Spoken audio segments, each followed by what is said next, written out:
Hey everyone, my name is Andy King. I'm the host of the Magnetic Guide podcast, and today I have with me my friend Geoffrey Blake.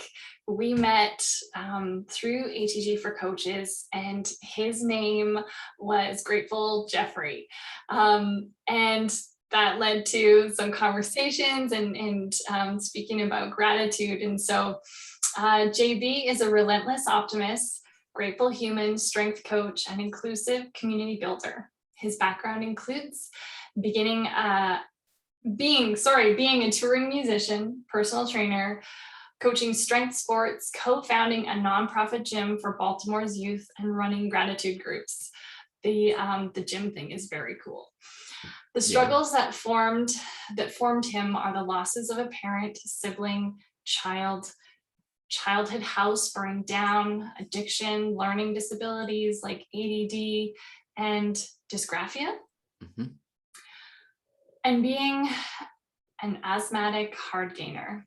Kindness, love, understanding, and gratitude are values that drive him and lead a fulfilled, well-examined life. So welcome. Thank you for being on.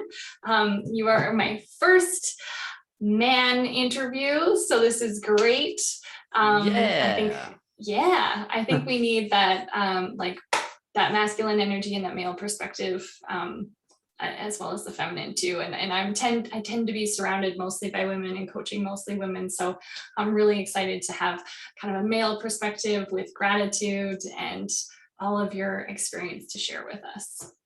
Well, I am honored. And I'd say that I'm very good to bridge the gap because I do have what people might call some traits of the divine feminine in my vulnerability and listening and sensitivity. But I also like to wrestle and headbutt and climb trees and fight and stuff like that. So I feel like I'm probably the best bridge over to the manly man side. So it's my honor, and I feel that I'll fill this void very well. Oh, perfect. Thank you. Yeah, you're so welcome. Share with us, how did you become Grateful Geoffrey? Yeah, so we have to take it back to like a rock bottom place really quickly, and I'll get you there as quickly as I can. So happy childhood. We're going all the way back there because it's important, but we'll blast through it. Happy childhood, born in England, moved to America. Since that was kind of different because I had a really squeaky British voice that was not like anybody else's. So I was like, this is interesting. So this is where my sense of kind of going off the normal path started that early. And that happy childhood was somewhat disrupted when my father was diagnosed with a brain tumor. He went to have surgery on his brain tumor. While I laugh now, I smile now, but while we were at the hospital visiting him for one of those surgeries, our house got struck by lightning and burned down.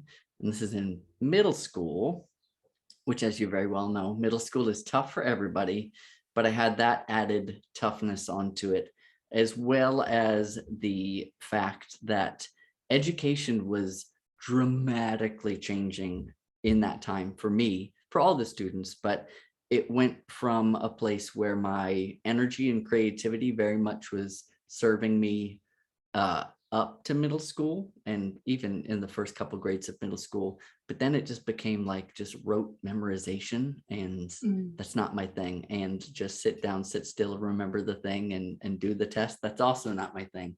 So I was hit with this other thing where identity wise, I already knew I was kind of different.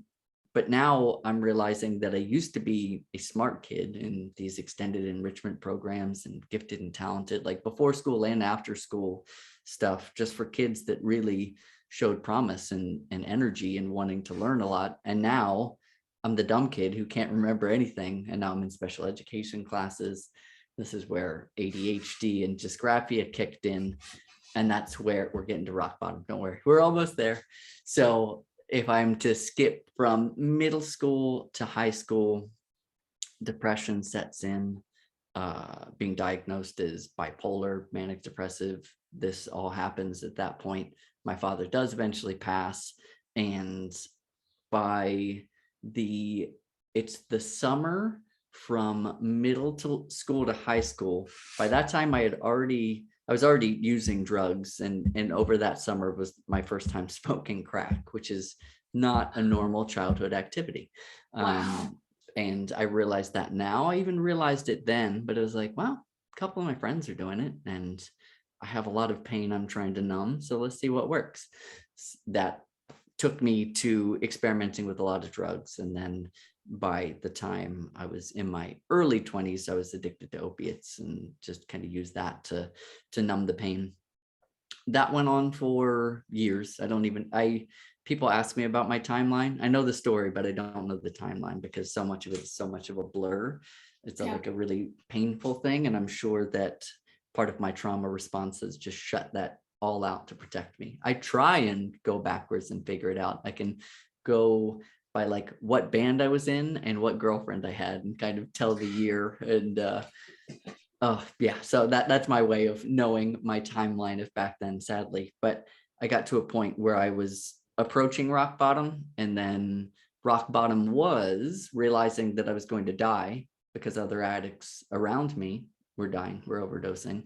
I was like, wow, I guess okay, that's what's gonna happen. I just resigned to it. Like that was just okay. And I just kept using. And then one day, I was sitting on a now ex-girlfriend's really uncomfortable futon, high as a kite, staring up into the sky, and I just saw clouds just going by, and I just thought, like that childhood imagination thought of, the people who have passed are up there in heaven on those clouds. And I thought if my dad were to peek down over the edge of one of them, like he would be so sad. Like he'd be incredibly sad to see how poorly his son was doing. And I quit cold turkey that day. And that was like right after rock bottom. That was the realization for me that I tell other people who are struggling, is that rock bottom is way bouncier than you think it is. And hitting it is the best thing because there is only up from there. Like it's the best place to start because everything is a progressive and gradual success with, of course, roadblocks and things like that. But like, it's a really, if you can hit it hard enough, it's a really bouncy place. So yeah, I bounced in the best kind of way and got into music. And from that point on, finding silver linings, which some people could call gratitude. It wasn't like a formal practice, but like it was way easier to find silver linings after that. Like, because, hey, I'm not dead. I'm not addicted to drugs. This is fucking great. Pardon my language. I hope we No, please. curse a little bit. Okay. People know I'm a swearer, so if Okay, they're good. offended, then this is not the show for them. Good. I've held back a couple because I also punctuate and use colorful language to tell the story. But yeah, that was when I started feeling gratitude and expressing it more often. If we jump forward again, the time I realized that I really needed to express gratitude and open love was when my buddy Gordon, who was a guy that he was my first personal training client that I started training, doing just strength training, starting strength barbell work, stuff like that. And he became a really good friend. His nickname was Donkey Quads. He was a very, very insanely strong human that just needed a little bit of refinement of technique. And it was really fun to train with him.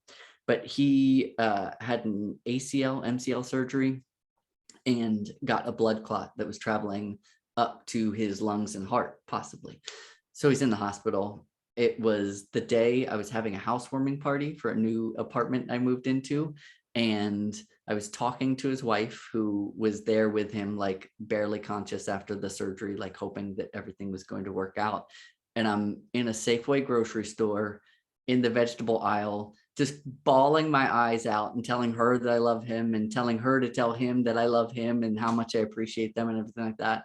And that was another realization that there is absolutely nothing guaranteed. And if you aren't telling your friends and your loved ones, how much you love and appreciate them, you might lose them before you get the chance.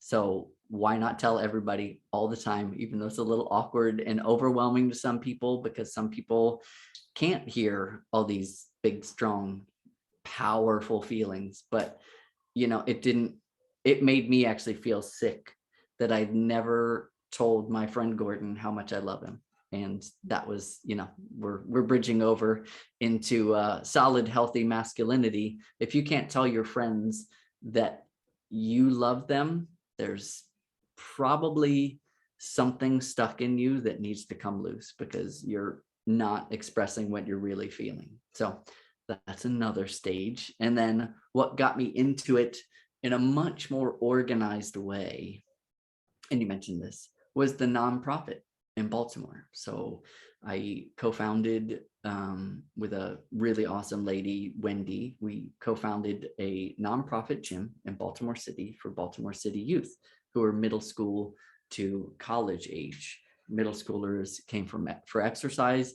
High schoolers did too, as well as maybe some sports specific stuff. And then so did the college students, but they also had the chance to do mentorship of the younger students, and we could teach them the craft of being a personal trainer.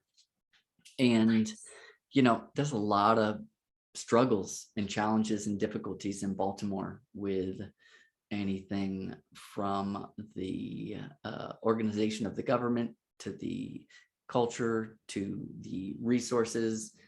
These kids are up against a lot, and it's the sort of thing where they are in danger more than I am sitting here in Maui.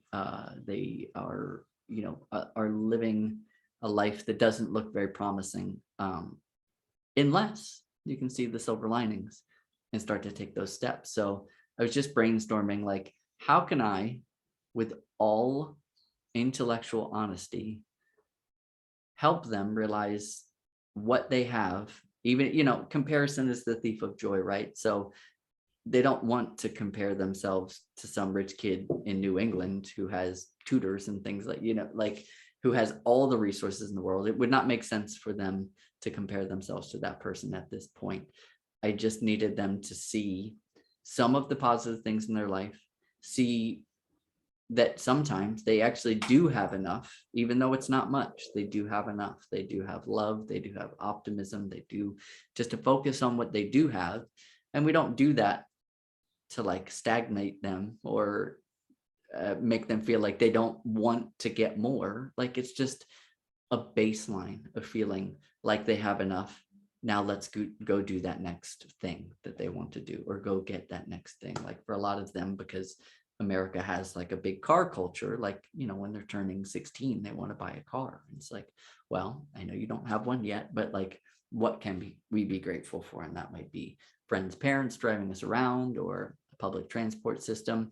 And then how do we make a plan to save up to get that car? So it was the sort, and that was a privilege that not all of them got, but with some of them, that was a good driving force to kind of get out of their situation, because now they're mobile. Now they have access to more resources. So gratitude circles became the thing that we did at the end of every workout. We'd sit down on the floor, cross-legged or sprawled out, however you want to be, on yoga mats, and just say 1 to 3 things that we're grateful for. In the beginning, they were like, this is so not cool. They hated it. It was just the worst. Yeah, they're like, oh, I mean, I'm already the weird skinny guy with a bunch of tattoos that likes the same music as them, but then lots of other types of music, and is friends with everybody instantly. So I'm already hard to figure out, and now I'm giving them this frou-frou I'm grateful for stuff, and they're like, this is bullshit. But they trusted me. And what happened is, over the months, they just saw that, hey, we are going to do this every single time, no matter what. You aren't forced to do it. So you could sit in the circle and say, I don't want to say anything today. But what they would see is that every time the coaches in the room would say 1 to 3 things that they're grateful for, which sometimes included the kids and some of the things that they had done. And that is I just got the chills. That is a really good feeling to be appreciated. And, you know, the consistency thing really builds up, and we would do it every single time. And, you know, you'd see kids start to come out of their shells. And then at a certain point, I had to say, okay, we have to like cut off at 5 because other people have to give things they're grateful for, because they could just think of so many things.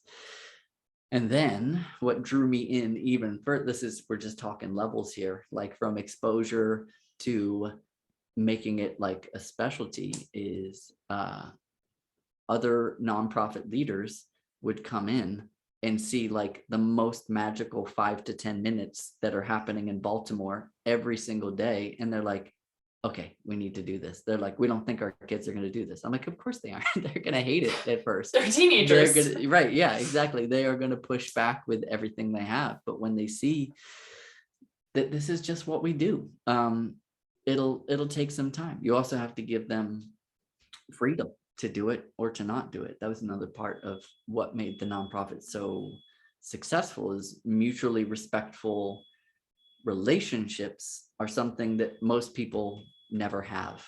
Like, especially when you're younger, it's like, I'm the high school teacher and you got to do what I say because I say so.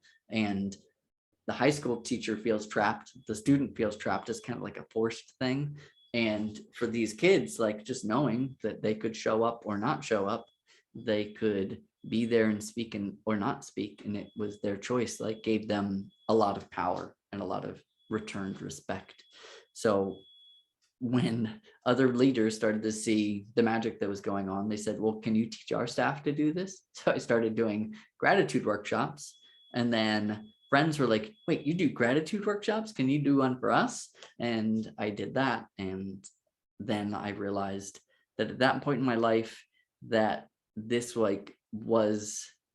it's overly simple, but this is one of the most transformative practices that anybody can have.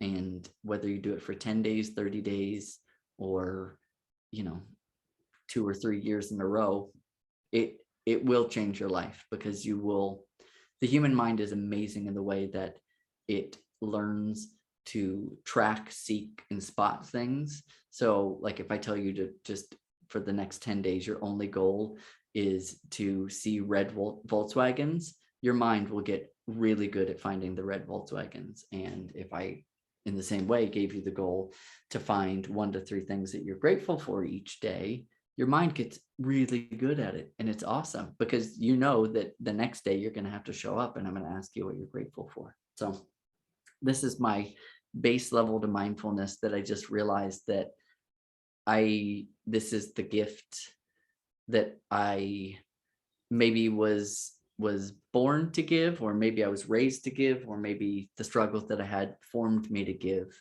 Like if, I'm not saying that my life should suck, but some of the things that I've gone through have really crippled some other people, and especially the addiction and the self-destructive stuff from my response to the things that happened. Some people don't make it out of this, especially not so damn cheery.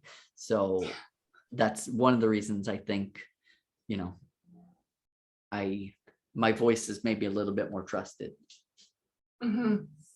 So yeah, it's very rare to quit cold turkey, right? Yeah. And wow, good for you. Yeah. And I'm extraordinarily honest no matter what. I did have one relapse, and that was the worst idea ever, because I went to go hang out with some friends that after that night, when I just had nothing but regret and the realization that I probably could have died that night, because I was mixing alcohol and heroin, that's bad. The alcohol kind of opened up the doors to the other stuff to run in the party. And I just realized, one, I've tried, flirting with death for so long, and like that could have been the time that did it. And I probably don't have another time, because I just do have a little bit of an extreme personality. If we're going to do some of the drugs, we're going to do all of the drugs. And it was, that was a big wake up call that, maybe I could do it one more time.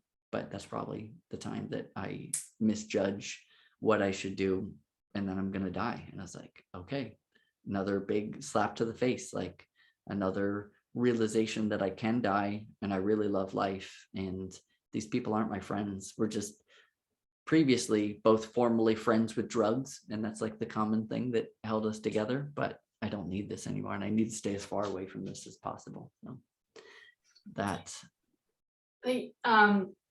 So you mentioned like I always say like friends of convenience. Yeah. And it's interesting how like as adults or even children, you tend to be friends with people who like you have some interests or whatever, but growing up, I was really only friends with the neighbor kid because those were the only other kids around, right? Right. Like where Right. I grew up.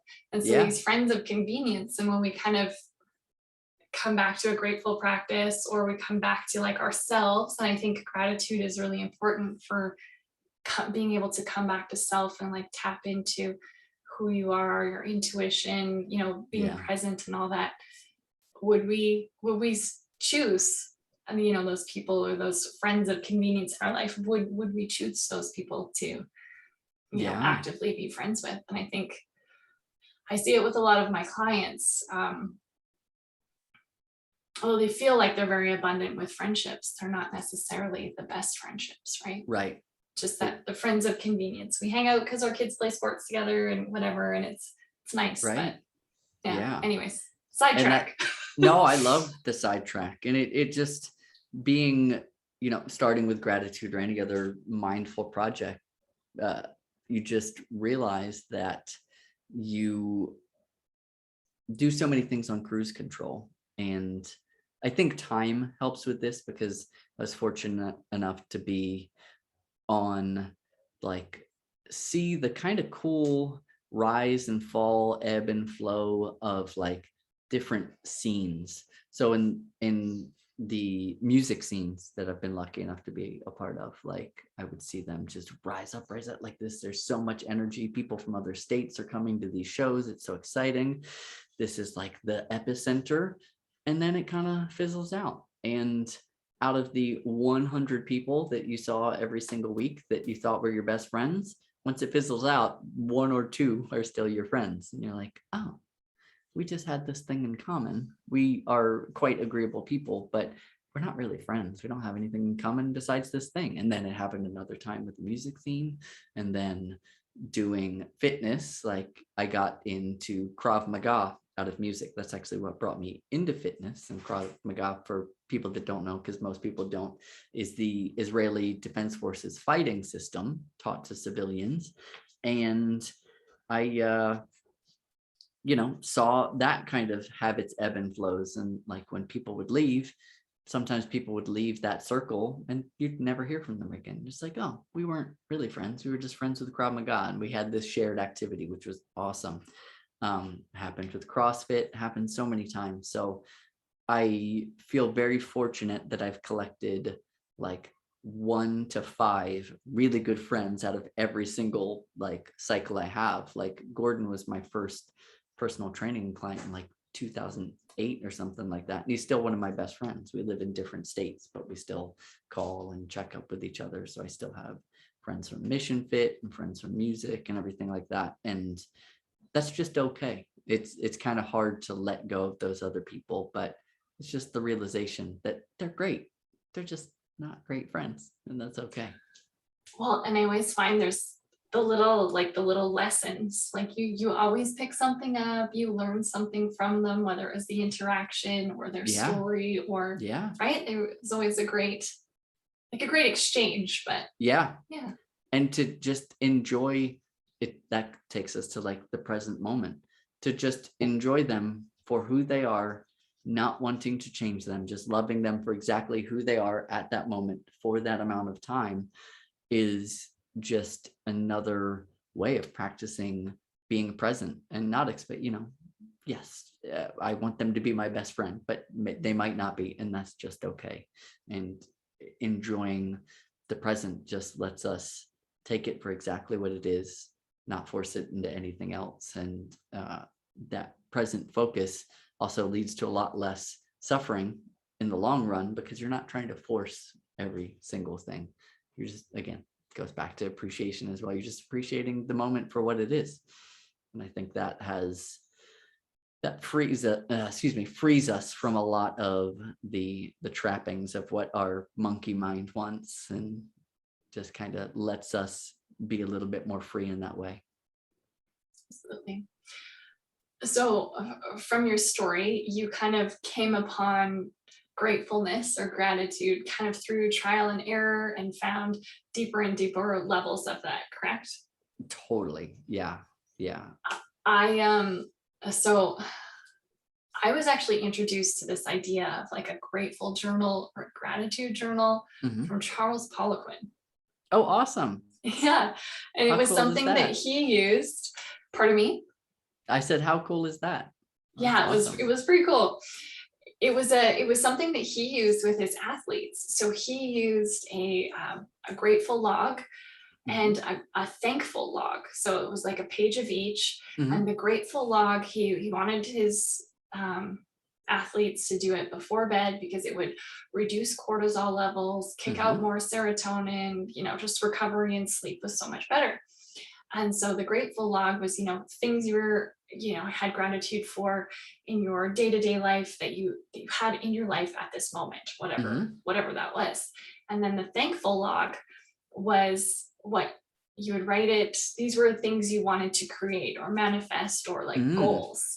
And so Yeah. it'd be like, you would write it as though you've already experienced it. So if you were an athlete, wanting to go to nationals, like I'm thankful for placing, first, getting gold at nationals or whatever. And you would, over the weeks, you would get more and more in depth with the thankful portion. So I kind of got introduced to this like manifestation, like,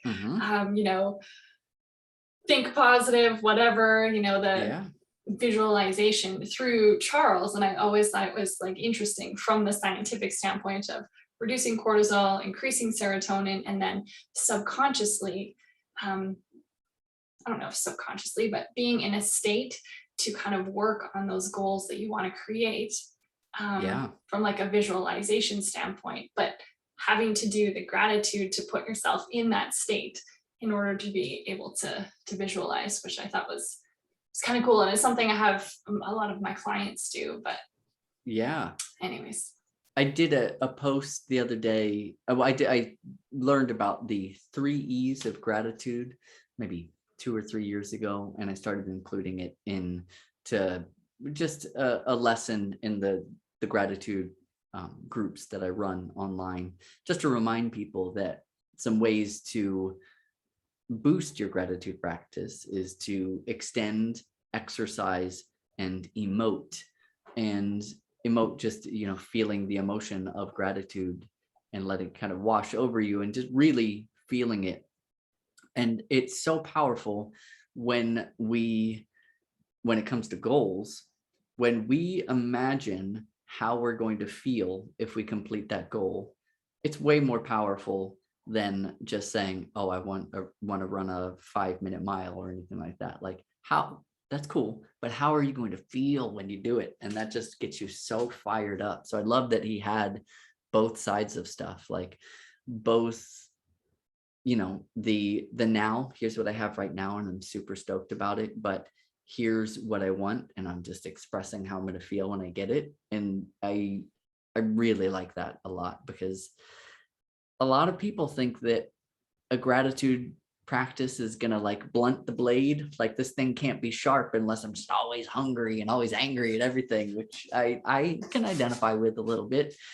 But it really, it doesn't. Like, you don't need to just be raging all the time. If you can see what you're grateful for, you can be quite happy in the moment and also clear up your vision for what you want going forward. Like Brene Brown, Oprah, Tony Robbins, Tim Ferriss, Charles Poliquin, Ben Patrick, Keegan, like all of our ATG homies. Also, I see Ben all the time throwing up the thank you hands emoji, and like, great leaders, in my opinion, lead with gratitude. They also, have to have a very stern eye on the forward goals, but when you can appreciate the people you're working with and let them know that you appreciate them, things go so much smoother than the fear-based boss model. And I do think that gratitude just opens the door for success in the best kind of way. It does not blunt the edge. It just gives you more edges and more angles, more views. But it's really cool that Charles practiced it as a way, biohacking essentially. And I will say that my wife and I practice gratitude at night. We do at least a top 5, because sometimes you can just ramble and just keep going on and on and on. Like it turns into the I love lamp thing. You just look and you're like, I love that thing. I'm so grateful for that. And you're like, okay, we're done. We're just looking at things, which is cool, but let's get a little bit more creative. So we usually do a top 5. Yeah, right. Exactly. Okay, we're done. My dog, who's right down there, he is like a firm placeholder in the top 5, no matter what, because he just brings us so much joy. But yeah, there's so many things we can practice, but doing it right before bed really is a great way to punctuate the end of a day. Just like, okay, that's it. That's the end of the day. I'm grateful. Now lights off. Feels really good. So the practice before bed has been amazing. But over the years, I've kind of played around with when I've done it and doing it first thing in the morning as well. So I know not everybody's, great with a bedtime routine, but doing it first thing in the morning, I find that it just puts you, especially if you can get some light in your eyes while you're doing it and you're like drinking a coffee. I'm all about the like luxurious things, and time to me is like luxury.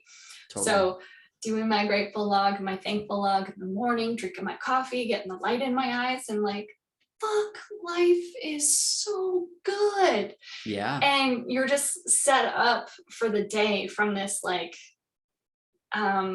grateful, like abundant space. Totally. And then you've done your visualizations too. And so you're kind of like really focused in a non-angry way to get to those, get to those goals, and more of a, like almost like you're able to receive the lessons throughout the day versus resist them. Anyways, that's been my experience with it. That morning intention is so powerful. Like, and that's another one. People like, manifestation and intentional thinking, like our brains are so massively chaotic. And even if you have very set intentions, instead of being 100% chaotic, now they're just 98% chaotic with 2% steering the ship. Like, no, come back to this. No, that's not what you want. Like, ooh, piece of candy, squirrel. Like it just takes it back to the mindfulness practice. But like, it's another thing where that is just not woo-woo. It is very intentional, and it sets you up for success. And if you can even give yourself a little bit of time, whether that is for your grateful and thankfulness, or that is for a meditation, whether that meditation is just focusing on your breath or it's a guided meditation, like you are going to just be so much more aligned with your purpose. And let's just say, like, people are like, oh, well, you could say that because you like all this leadership stuff, because that does interest me totally. But I have a new subsect of people that I'm trying to reach, and I call them NAP, normal ass people. Like, I am just a normal ass person. Like there is nothing exceptional about me. Like, I am probably not genetically gifted. Like, I can do 6 ring muscle ups in a row because I've worked so hard and so long, and I'm not necessarily super duper disciplined. I just fall in love with the process of things. And like, I just want to let normal ass people know that being intentional or having a goal with your fitness or practicing gratitude is for you. It's not just, I'm not Pollyanna necessarily. I do come off as quite cheery, but I've got like a past of mental illness, and I've got a lot of dark thoughts that come into my mind. And I allow them to, and I become friends with them, and then they, hit the road. But it's the sort of thing where if people could just carve out time, getting back to carving out time, they would realize that 15 minutes for themselves to do this sort of practice is going to make them a better dad, mom, brother, sister, son, daughter, employee or employer, or whatever it may be. Like carving out that time for yourself means that you just get to steer the ship a little bit. Otherwise, the world is absolutely steering you. And I think some people are kind of comfortable with that until they're not. And they're like, what have I done with my life? So it's the sort of thing where I'm sure we both have clients that we're kind of just trying to unlock from the grid, kind of show them that they're in the matrix and we can just pull the plug and there's this different world. So I think that kind of practice definitely opens up opportunities as well as a realization about the world around you, which is another reason I think it's so important for normal ass people and leaders. And, from the most ambitious to the least ambitious, it has a gift for everybody. Yeah, I absolutely agree. So I do a decent amount of work in the disability sector, specifically with adults with developmental disabilities, and usually providing some form of like movement, whether it's exercise or yoga, and then like a mindful practice afterwards. And gratitude is usually something that we almost always go over. And it is, you would think that, from kind of where we sit and we're looking, they have so much to potentially overcome compared to where I'm at, right? That comparison. And gratitude, they're just like boom, boom, boom, boom. I've maybe encountered like a couple times where maybe people weren't able to communicate like verbally communicate it, but you could feel it, right? What they were trying to get out. And which just leads me to like improving quality of life, right? If we can, normal ass people could just, add a little bit of gratitude in their lives, like the quality of life improves so much. And for the amount of effort that you put into it, the results or the effect is just so great. Anyways, so I was really excited when you were like, yes, I will come on and talk about gratitude. Totally. And in this time specifically, like there are people who have written to me and said, hey, GB, I got through this pandemic lockdown, the first time all of us have lived through a global pandemic.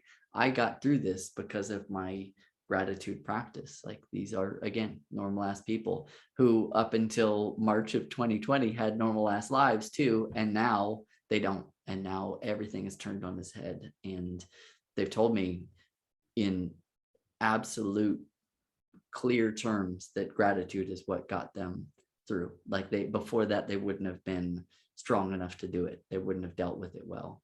And, I, over these past 2 years, take it kind of sad and dark for a moment, but we always come out of it. But I lost my sister in early 2020.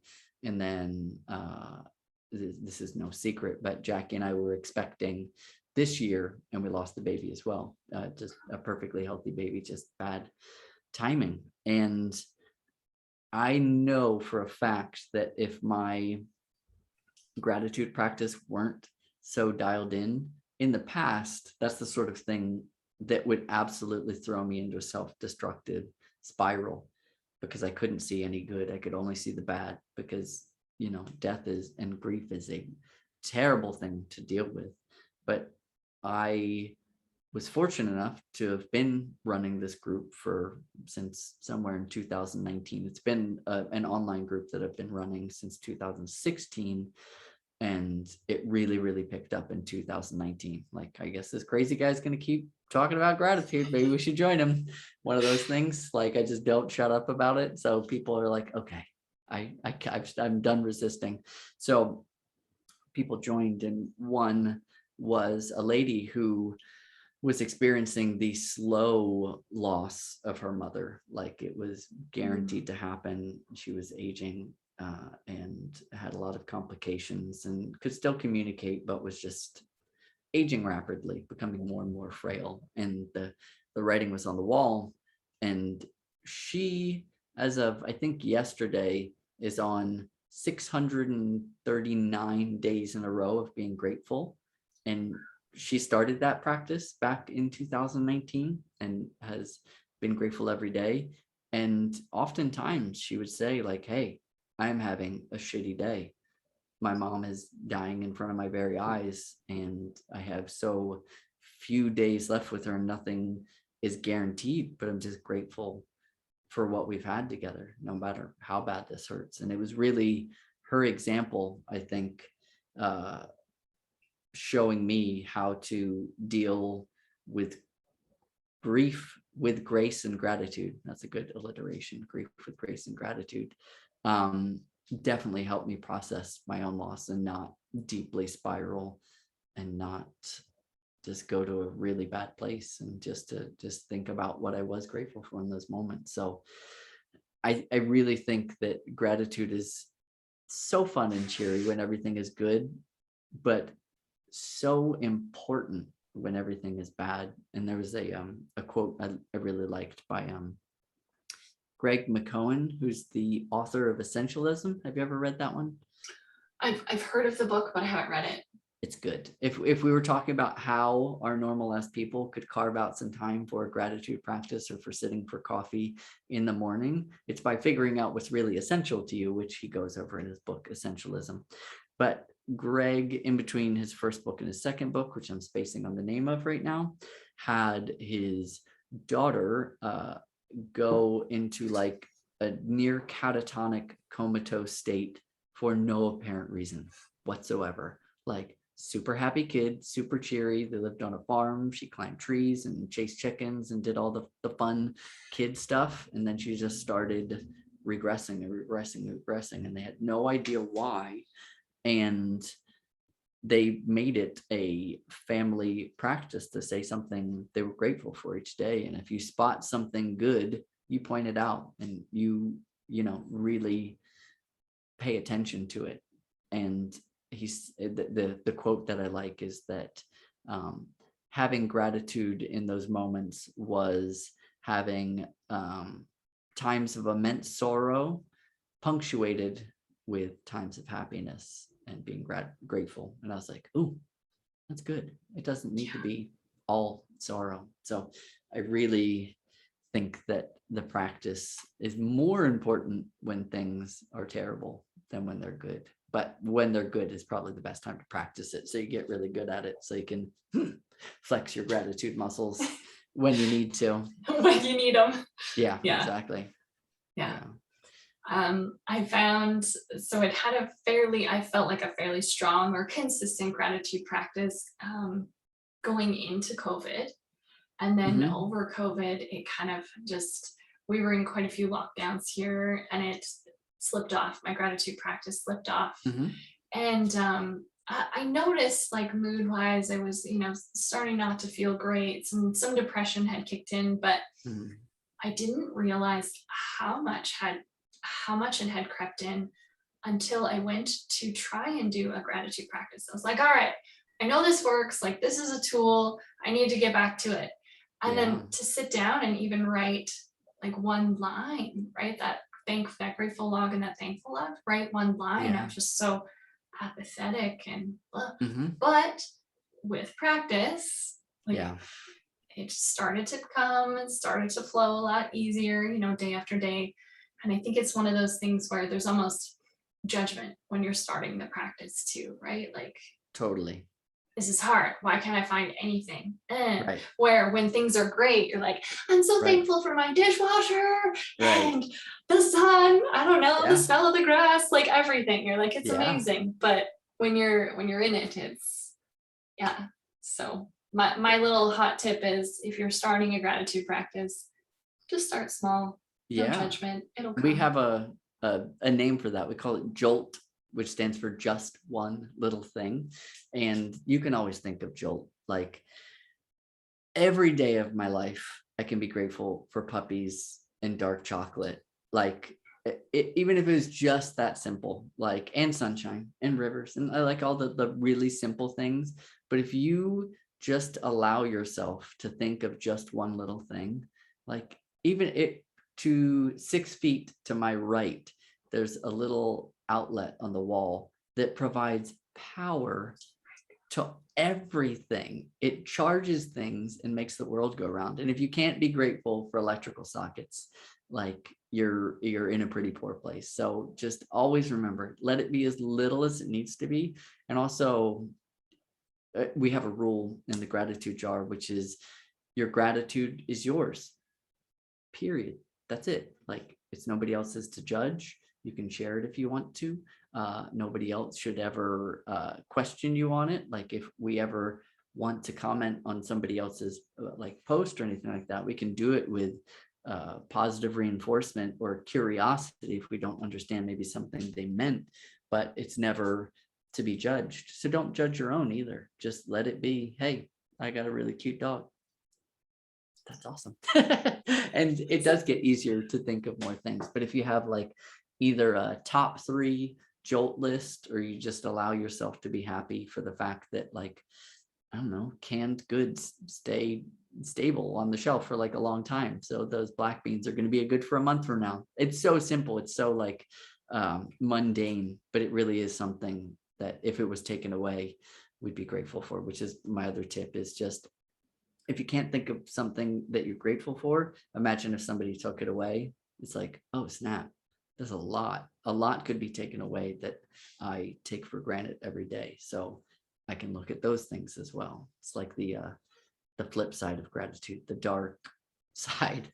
Like, you know, if this all went away, I'd realize how grateful I was for that. And then I could also realize that I could still find things to be grateful for if I hit like a rock bottom, or I had none of the stuff I have today. So those perspectives help with a long practice.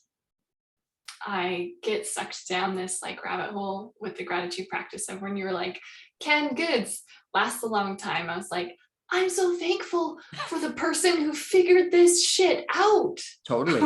Right? Totally. Like, yeah. And for, you know, grandma who was doing it with her pressure cooker or whatever, like, yeah. How many people were injured in figuring this process out? Like, I am thankful for that. Yeah, I mean, so many person, the first human who ate a lobster. That was a brave, thank you, human who first ate a lobster, because you've just opened up so much joy for everybody else, and you really took a risk on that one. And like, you know, I just think these things, if you learn more about how the world works as well, you realize, oh my goodness, there's so many people doing things to make my life more convenient. Like in probably mainland North America and most countries with paved roads, there's a little sensor that senses when you stop at the turning lane, that somebody has actually placed the sensor under the asphalt, and then somebody has like picked up a really big stone saw and like cut lines in it so that that little bit indents when somebody drives over it, which lets the light know to change and give you the left turn. That's amazing. I thought it was just on the camera. That is amazing. No, there are sensors. So wow, there's so much to be grateful for. And you can just go to the base level to the super fanciful, but you'll realize there's a lot. And this is one of the things that just helps us move forward with ease, because if you just think about the things that you don't have, might be true, but is it helpful? No. Like, I don't have a Maserati. I don't even want a Maserati. What do I want? I don't even want a helicopter. I would like a new Jeep, but the fact that I don't have one now doesn't stop me from doing anything else I want to do, you know? So thinking about what we don't have never helps us move forward. It's think about what we do have, and then thinking about how we might get what we want is the way to go. It was put to me this way, and it was basically thinking about what you don't have or what you don't want is like riding a bicycle or riding a motorcycle and staring at a telephone pole. Like, I like that. You will hit that pole, or like you're riding a bike and you're like, oh God, don't hit the bridge peg, or, you know, I don't know what those things are, but the barrier, and you're looking at it and you like almost always hit it. Right. So if you're not focusing on it, you're more likely to not hit those things that you don't want to. So like, don't look at the telephone pole. Right. Keep looking at where you want to go, not where you don't want to go. Yeah. Totally. It does have so many crossovers into everyday life. So my challenge to everyone listening to this is to, if you think this is complete BS, give Andy and I 10 days to earn your trust, a 10-day practice. If you think we're just totally lying, just to get one over on you with the woo-woo crowd, it's totally not. So 10 days of, I was going to say, I think I have a notebook around here, but just get a notebook, index cards, anything, and just write it down, or join the gratitude group that I run. That's another way to go and not have any excuses, because you're showing up for yourself and you're showing up for others. 10 days for people that are already sold hook, line, and sinker. My challenge is 30 days, because I know you can do it. And it's the sort of thing where we can't ever take pride in a run streak like that's something we own that's guaranteed forever, because people sometimes miss a day. It's not that big a deal. But what you're doing every day you show up is just one more day where you're voting for the identity of being a grateful human. And I think that's the goal. Like, so many identities can be poisonous. Like, oh, I'm this group or I'm that group. There's always like an oppositional one. And I think that in this day of like very essentially poisonous identity politics, where people are just forming their opinions on what their team says versus on what is right, like, it is the sort of thing where if you just focus on having less identity, I think that having the identity of being a grateful human is never a bad thing, where so many other identities can definitely steer you on a path to suffering more or creating more suffering in the world than you need to. But yeah, just sitting and being grateful for what you've got, not much damage there. So give it a try. Absolutely. So before we wrap it up, I guess where can people find your community? And if you want to give a little smidge more about what you guys do in the community, I know you have a couple of them. I do. I'm so fancy, not just one. So I can be found TikTok and Instagram at Grateful Geoffrey, and I'm Geoffrey Blake on Facebook. And I love having friends, so please add me. And the group that I run, you could search in Facebook Global Gratitude Jar and see that. And I've done it since 2016 for just out of a passion project. This year, I actually realized that to keep it being sustainable, because, well, let me tell you what we do. We show up, we say something we're grateful for. I track the run streaks in order to motivate people to come. So I do a prompt every day, and when we got to a certain number of people in the community, my dumb brain just could not handle spreadsheets to that level, so I hired somebody to help. So in order for this to be sustainable, both of the communities just changed to a pay model, because I just get so many, I've been paying for it the whole time, and I get so many messages about how I've transformed people's life, and I'm just not me, but the practice and the fact that if I'm anything, I'm consistent. I just show up every day to do this thing. Like, it's an absolute game changer for people's lives. So in order to make it sustainable, I've added the cost to it, but I think people value things a little bit more. So you could do a free week and then sign up at Global Gratitude Jar on Facebook, or global.gratitude.mn.co. And that's my mighty networks that I've set up for the same thing.